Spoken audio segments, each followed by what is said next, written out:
Kerkgemeenskap, ek hoop het gaan goed met jou, ek hoop het 'n geseënde dag. Hierdie is sommer so 'n spur of the moment video, net om op te volg op 2 video's wat ek gemaak het. Die eerste, House of David, hy het nogals redelik baie kykke gekry en daar's nogals baie nagedagtenis oor hierdie video en oor hierdie reeks. 'n Paar bekommernisse van my kant af, ten opsigte van House of David. Dit's 'n bietjie van 'n draai gevat en ek gaan 'n video daarvan maak en ek sal hom post. Vandag net op opvolg op die 144.000 en wie die 144.000 is. Baie dankie vir die mense wat my gekontak het en met wie ek al kon gepraat het. Ek waardeer dit opreg. My bede is regtig dat hierdie inligting by mense sal uitkom en dat ons duidelikheid sal kry oor hierdie temas. Nou, een groot vraag wat baie mense het is, wat is die aanloop tot by hoofstuk 7? Dis nou great, ons weet nou wie die 144.000 is, maar hoe het ons hier gekom? Want baie mense sal, wanneer hulle Openbaring lees, sê maar, weet jy wat, yes, ek's bang vir Openbaring en Openbaring is moeilik en dit maak my bang en ek is nie geleerd genoeg nie, of wat ook al dit mag wees. Ons moet weet dat Openbaring gaan oor God. En dit gaan oor dit wat God in Jesus gedoen het, deur Jesus gedoen het. Dit gaan oor die verlossing, dit gaan oor sy wederkoms, dit gaan oor sy genade, dit gaan oor sy barmhartigheid en sy sagmoedigheid, en dit gaan oor sy oordeel ook. In hoofstuk 10 van Openbaring, en ek wil nou nie te ver voor uitspring nie, maar in hoofstuk 10 van Openbaring, by die tussenspel tussen die 6de en die 7de trompet,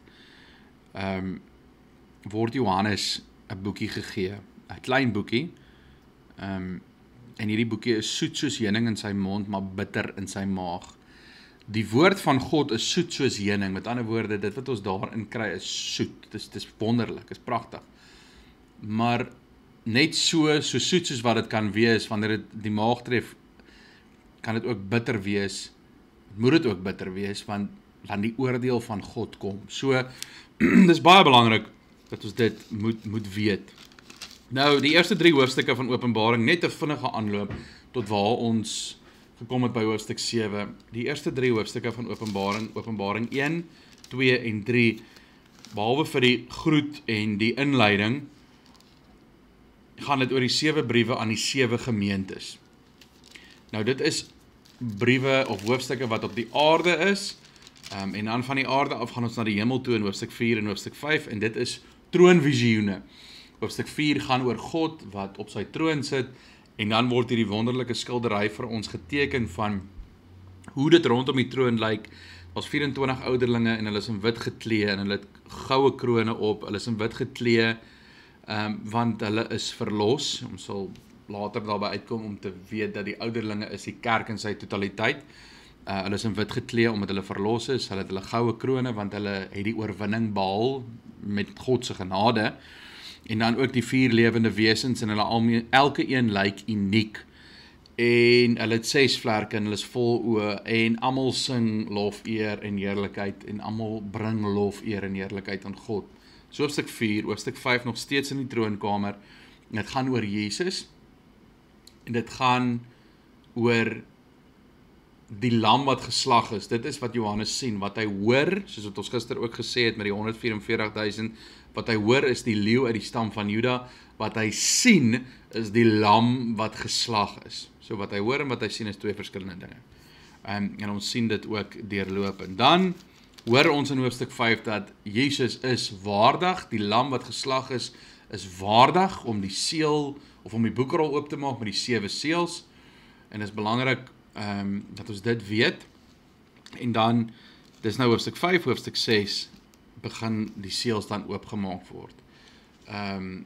Die eerste 4 seëls in die begin van hoofstuk 6 is die baie bekende beeld van die perde met hulle ruiters, die 4 klere, die swart, die vaal, die rooi, en die wit perd, en dit sê net vir ons dat, totdat Jesus weer kom, sal daar slegte dinge wees, sal dwaling wees, sal hongersnood wees, maar die evangelie sal ook verkondig word, tot op die laaste dag. Dan, die laaste gedeelte van hoofstuk 6, eintlik eers by die 5de seëls, moet nie die 5de seël vergeet nie, die eerste 4 seëls is die perde, die 5de seël is dan die bewustelikheid waarvan ons lees in die hemel.